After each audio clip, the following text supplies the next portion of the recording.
May mga dating apps kasi ngayon, di ba? Naniniwala ba kayo na you can find love sa dating apps or nakapag-dating app na ba kayo?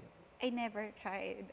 Why? So, parang takot ako eh. Sa akin lang siguro to na kapag nandun ka sa isang dating app, hindi naman po ako against dun sa ibang gumagamit ng dating app. Parang yung mga artista, kapag nakita ng ibang tao, oh, anong ginagawa niya doon?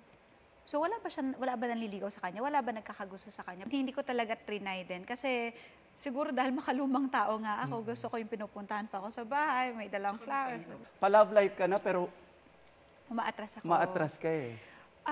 Nandun kasi ako sa moment na siguro, Tito Nelson, na we're not getting any younger and kailangan na natin ng magseryoso sa life. Wala na tayong panahon for playtime. Sadly, nangyayari sa generation now na parang yung dating is just like a normal, lang na pwede ka makipag-date kung kani-kanino, pwede mo na, nagiging normal na sa atin yung mga dapat hindi natin ginagawa. Ang hirap makahanap ng true love. That's why natatakot akong pumasok sa relasyon. Kasi parang feeling ko, may isa seryoso ba sa seryosong katulad ko?